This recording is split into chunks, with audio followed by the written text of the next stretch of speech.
Hello friends, welcome to study Krida. आज हम लोग इंडस्ट्रियल रिलेशन पढ़ेंगे। इंडस्ट्रियल रिलेशन पढ़ने से पहले आप ये वीडियो, जो भी आपका फ्रेंड नेट की प्रिपरेशन कर रहा है या फिर IBPS स्पेशलिस्ट ऑफिसर की या HR रिलेटेड किसी भी स्पेशलाइजेशन एग्ज़ाम की प्रिपरेशन कर रहा है, उसके साथ शेयर कर सकते हैं और अपने फेसबुक पे भी शेयर कर सकते हैं। जिसको ये वीडियो पसंद आएगा वो देख लेगा अपने आप, तो जिसकी रिक्वायरमेंट होगी आप उसको हेल्प कर देंगे इस वीडियो के थ्रू। और हाँ, अगर आपने स्टडी क्रीडा का फेसबुक पेज लाइक नहीं किया है तो सबसे पहले वो लाइक कर लीजिए। मैं वहाँ आजकल important questions related to the exam वहाँ पोस्ट कर रहा हूँ, आप उसे अटैम्प्ट कीजिए और उससे रिलेटेड एग्ज़ाम से रिलेटेड सारी इन्फॉर्मेशन वहाँ पे अवेलेबल हो जा रही हैं और मैं वहाँ रिप्लाई कर रहा हूँ आपकी सारी प्रॉब्लम का। तो आप वहाँ मुझे मैसेज कर सकते हैं अपनी प्रॉब्लम। और अभी फ़िलहाल मैंने DU PhD की एनालिसिस वहाँ पोस्ट की है, तो आप वो भी देख सकते हैं।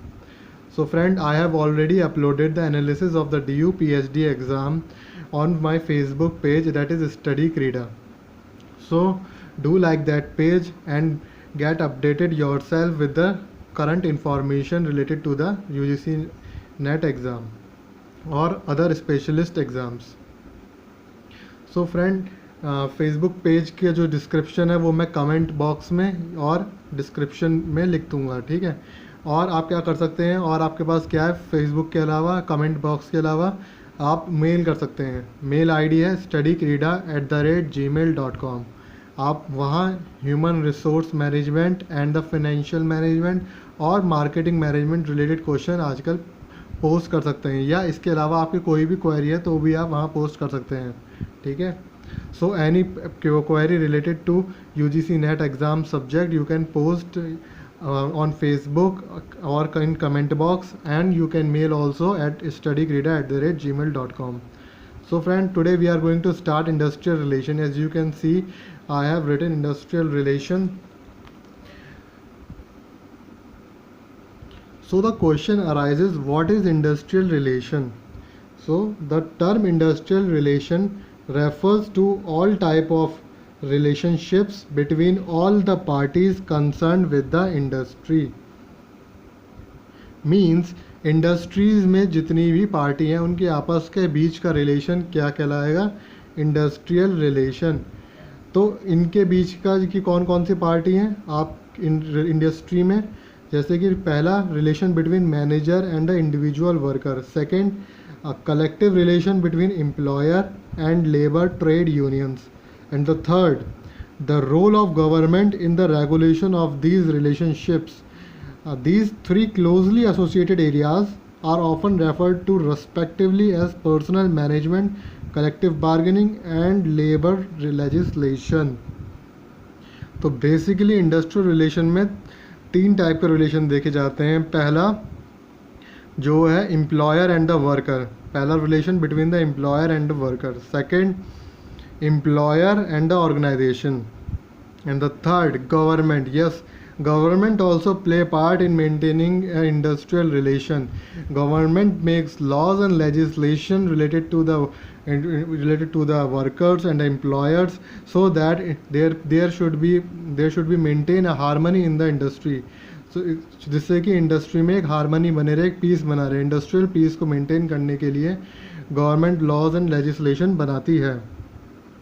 अब यहाँ जो लिखा है वो लिखा है फॉर्मर प्रेसिडेंट VV गिरी के द्वारा इंडस्ट्रियल रिलेशन पे उन्होंने के क्या कंसर्न थे, क्या उनकी सोच थी, ठीक है। So former president of India VV Giri's deep concern for the well-being of the working class made him write two popular books on labor issues entitled Industrial Relation and Labor Problems in the Indian Industry। तो उन्होंने दो book लिखी, industrial relation and labour problem in Indian industries. Book के नाम याद रख लेना, questions arise हो सकता है, ठीक है, कि VV गिरी ने कौन सी बुक लिखी थी, फॉर्मर प्रेसिडेंट ऑफ इंडिया, ठीक है।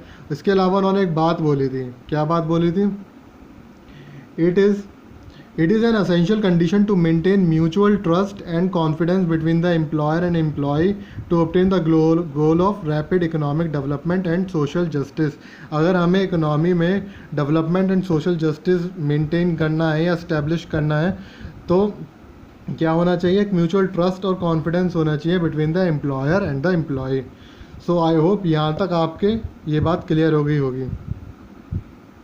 अब तक जो हमने बातें बोली हैं इंडस्ट्रियल रिलेशन के बारे में, जो समझा है, उससे हम अपने ऑब्जेक्टिव ड्राइव कर सकते हैं। ठीक है, तो व्हाट आर द ऑब्जेक्टिव? पहला ऑब्जेक्टिव है to promote healthy labour management relation. Industrial relation का फर्स्ट ऑब्जेक्टिव है to promote healthy labour management relation, कि लेबर और मैनेजमेंट के बीच का रिलेशन अच्छा होना चाहिए, तभी इंडस्ट्री में एक पीस, एक हारमनी मेंटेन हो सकती है। अगर इंडस्ट्री में पीस, हम what is the importance to maintain these industrial relation, why we try to maintain the peace in industry, because it is directly related to your economy. If there is a peace in industry, laborers are satisfied, then the production will go up. ठीक है, if the production are higher, then our GDP will go up, and if our GDP will go up, then obviously our economy will go up, and if our economy will go up, then it can be said that we are doing good, economy is doing good. So अगर economy को grow करना है तो industrial relation अच्छा होना चाहिए, हमारे industry का जो प्रोडक्शन है वो बढ़ जाता है अच्छे इंडस्ट्रियल रिलेशन के वजह से। तो सेकंड पॉइंट क्या है, to protect the interest of the employees as well as the management. ठीक है, कोई डिफ़िकल्ट नहीं है। टू रेज प्रोडक्टिविटी, अभी समझाया है। टू चेक इंडस्ट्रियल कॉन्फ्लिक्ट, की कोई कॉन्फ्लिक्ट नहीं होना चाहिए। कॉन्फ्लिक्ट जैसे कि लॉकआउट, स्ट्राइक, घेराव, ये सारे इंडस्ट्रियल कॉन्फ्लिक्ट होते हैं, तो ये सब नहीं होने चाहिए। ठीक है, second last, to minimise labour turnover. Labour turnover means कि अगर लेबर अनसेटिस्फाइड रहेगी, फॉर एग्जांपल अगर आप भी कहीं जॉब कर रहे हैं और आपको वहाँ सही से ट्रीट नहीं किया जा रहा, या आपको सही वेल कंपनसेशन नहीं मिल रहा, आप काम बहुत ज़्यादा कर रहे हैं लेकिन कंपनसेशन उतना नहीं है, तो आप क्या करोगे, वो कंपनी छोड़ दोगे। तो ऐसे ही लेबर टर्नओवर भी लेबर वो इंडस्ट्री छोड़ के जा रहा है। Last is to facilitate industrial democracy. So these are the objectives of industrial relation. Now the important topic is social security. Friend, I want to aware you before I start this topic that this is the time that you start to study very seriously, as these topic which I am going to cover are important for exam. As in exam, these topics, the question will come from this topic in paper 3. Paper 3 में इन topic से questions आएंगे, and question थोड़े से आपको फिर typical लगेंगे अगर आप अभी से इन पे ध्यान नहीं देंगे। ठीक है, इन पे ध्यान दीजिए और पढ़ाई में मन लगाइए। Now topic is social security. Social security protect not just the subscriber but also his her entire family by giving benefit package in financial security and health care. Social security schemes are designed to guarantee at least long-term sustenance to family when the earning member retires, dies, or suffers a disability. Thus, the main strength of social security system is that it acts as a facilitator. It helps people to plan their own future through insurance and assistance. The success of social security scheme, however, requires the active support and involvement of employees and employer.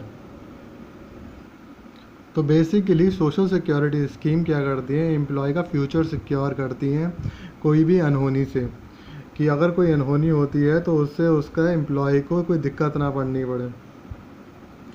तो future security देती है कि इसमें financial कोई problem हो गई या health से रिलेटेड फ्यूचर में कोई प्रॉब्लम हो गई तो उसको या उसकी फैमिली को कोई दिक्कत ना आए, इससे ये प्रोटेक्शन देती है सोशल सिक्योरिटी स्कीम्स। एक बार जल्दी से आर्टिकल 41 पढ़ लेते हैं। According to the article 41 of the Indian constitution lays down the state shall within the limits of its economic capacity and development make effective provision securing the right to work, to education and to public assistance in case of unemployment, old age, sickness and disablement and other cases of unserved wants। तो basically ये जो social security scheme होती है bad situation से recover करने के लिए मदद करती है एम्प्लॉय को। ठीक है, now next is social security schemes in India. In this first is preventive scheme. Preventive schemes aimed at risk prevention. Basically, this scheme helps the worker to come out from the below poverty line situation to the above poverty line, and it protects employer from various health issues and the diseases. So majority of the scheme are of social assistance in nature. So ये scheme जो है ये risk prevention scheme है। ये workers को below poverty line से बाहर निकाल कर वो अब पॉवर्टी लाइन में लाने की कोशिश करती है और उन्हें हर तरीके से होने वाले रिस्क से बचाने की कोशिश करती है, जैसे कि इसका नाम बताता है प्रिवेंटिव। तो ये किसी भी बीमारी या हेल्थ इश्यूज जो भी हैं इनसे भी उसको प्रिवेंट करने की कोशिश करती है, ठीक है। तो इसका जो नेचर है वो सोशल असिस्टेंस वाला नेचर है। और जैसे स्कीम में कौन कौन सी स्कीम हो सकती हैं, जैसे जवाहर रोजगार योजना, ये आपको बिलो पॉवर्टी लाइन से अब पॉवर्टी लाइन लाने में हेल्प करती है। तो इसी तरीके की जो स्कीम है, अगला आ गया पब्लिक डिस्ट्रीब्यूशन सिस्टम, ठीक है, और अंत्योदय योजना हाल ही में, ठीक है। तो ये हो गए preventive scheme. Next is promotion scheme. Promotion scheme और also social assistance type scheme where to guarantee minimum standard of living to vulnerable group of population. The government at state and the centre draft scheme of finance from the general revenues of the government. These are the strategy of the risk mitigation. तो ये भी social security type scheme है। इसमें का focus भी risk को reduce करना होता है। सेंटर और स्टेट के गवर्नमेंट दोनों मिलकर काम करते हैं, स्कीम बनाते हैं जिससे कि रिस्क को मिटिगेट किया जाए। मिटिगेट मतलब कि कम किया जाए, उन्हें सिक्योरिटी प्रोवाइड की जाए। आप किस किस चीज़ में उन्हें सिक्योरिटी दे सकते हैं इस स्कीम के अंडर, जैसे कि फूड की सिक्योरिटी, एम्प्लॉयमेंट की सिक्योरिटी, हेल्थ की security, education security, women security, ठीक है। तो these all the securities come under the promotion scheme. Now next is protective social security programme. So, the protective social security program help the poor in removing or reducing contingent poverty. In India, the protective social security program have been designed to address the contingent poverty or the contingency defined by the ILO. तो ये क्या है, ये contingent poverty को reduce करने की कोशिश करता है ये स्कीम, ठीक है, प्रोटेक्टिव सोशल सिक्योरिटी। अब what is contingent poverty? Poverty भी नो ये गरीबी, एंड कॉन्टिजेंट मीन्स इसकी हैपनिंग और नॉन हैपनिंग डिफाइन ना हो या हमें पता ना हो किसी की हैपनिंग और नॉन हैपनिंग। तो जो सडन पॉवर्टी है, सडन कोई भी मुसीबत आती है उससे प्रोटेक्ट कौन करती है, ये वाली सिक्योरिटी प्रोग्राम उससे प्रोटेक्ट करता है। तो इसमें कौन कौन से आ सकते हैं, जैसे कि एग्जांपल है इसका सिक्योरिटी बेनिफिट, प्रोविडेंट फंड दे के, ठीक है, हम सर्वाइवल बेनिफिट देते हैं, ओल्ड एज पेंशन देते हैं ओल्ड एज पीपल को, मेडिकल इंश्योरेंस देते हैं मेडिकल नीड जो होती है उसको फुलफ़िल करने के लिए, वर्क इंजरी बेनिफिट दिए जाते हैं, मैटरनिटी बेनिफिट दिए जाते हैं, अगर कोई नुकसान हुआ है एम्प्लॉयमेंट में तो उसका कंपनसेशन दिया जाता है। तो all this comes under the protective social security programme. So आपको ये तीनों स्कीम पता होनी चाहिए जो आपकी सोशल सिक्योरिटी स्कीम्स इंडिया में चल रही हैं, ठीक है, प्रिवेंटिव, प्रमोशन एंड प्रोटेक्टिव। अब नेक्स्ट क्या देख रहे हैं, ये हैं the principal social security laws enacted in India are the following. ये जो हैं, जो आपको दिख रहे हैं, ये प्रिंसिपल सोशल सिक्योरिटी लॉज हैं जो इंडिया में चल रहे हैं। पहला है workman compensation act 1923, second is employee state insurance act ESIA means employee state insurance act 1948, and third is employee provident fund and miscellaneous provision act 1952, and second last maternity benefit act 1961, payment of gratuity act 1972. So you must know about these laws a little bit. Question arises from these laws. Definitely मैं कहूँगा अगर नहीं होते तो ये गलत होगा। यहाँ से क्वेश्चंस आते हैं, ये बहुत ही इंपॉर्टेंट है और अभी हाल ही में DU PhD एग्ज़ाम में इससे रिलेटेड क्वेश्चंस आए हैं, ठीक है। तो इसको मैं फेसबुक पे इससे रिलेटेड पेजेस क्वेश्चन मैं फेसबुक पे दूंगा, ठीक है, वहाँ आप इसे सॉल्व कर सकते हैं। और जो भी क्वेश्चन होंगे आपको फेसबुक पेज तो लाइक कर ही लेना, ठीक है। तो वहाँ जो भी क्वेश्चन होते हैं मैं पोस्ट करता रहता हूँ, ज़रूरी नहीं कि सिर्फ HR के, मैं वहाँ FM के भी क्वेश्चंस डाल रहा हूँ, ठीक है। तो आप अटैम्प्ट कीजिए और उनको ट्राई कीजिए, ठीक है। मार्केटिंग के भी क्वेश्चन, किसी भी पूरे नेट में कहीं से भी क्वेश्चन आ जाएंगे, ठीक है।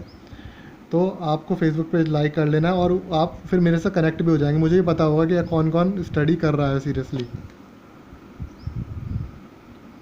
तो अभी के लिए इतना ही, नेक्स्ट क्लास में हम इन लॉज को डिस्कस करेंगे, ठीक है। और एक और, हाँ, अगर आप थोड़ी सी हेल्प कर सकते हैं तो मुझे बता दीजिए कि ये वीडियो और मैं अच्छे कैसे बना सकूँ, क्योंकि अभी मेरे पे टाइम नहीं है और जो मैं ट्राई कर रहा हूँ वो कहीं ना कहीं आके मैं फ़ेल हो जा रहा हूँ। ठीक है, तो अगर आपको कोई आइडिया है इसको वीडियो को और बेटर कैसे बनाना है तो बता दीजिए, अगली क्लास उसी वे में मैं उसको बना लूँगा। ठीक है, तो जिससे क्या होगा कि आपको भी अच्छे से समझ में आसानी होगी, क्योंकि ये तरीके में थोड़ा सा दिक्कत होती है आपको, और मैं भी इसमें ज़्यादा कंटेंट लिख नहीं पाता। ठीक है, तो उसके लिए कोई चिंता की बात नहीं है, मैं इसको इसके नोट्स आपको सबको मेल कर दूंगा, आईडी मेरे पे है। जिन्होंने आईडी दे दी उनको बार बार देने की ज़रूरत नहीं है, बस आप बता सकते हैं फिर भी, तो मैं सबको मेल करूँगा ही। तो अगर आपने अभी तक आईडी नहीं दिया तो अपनी ईमेल आईडी दे देना, और वीडियो पसंद आया तो लाइक कर दीजिए, कोई सजेशन हो तो ज़रूर बताइए। आपको बता दिया है कि जीमेल आईडी है studygrade@gmail.com, फेसबुक है, कमेंट है। ठीक है, तो आप कहीं भी शेयर कर सकते हैं। तो आज के लिए इतना ही, थैंक यू क्लास, जय हिंद।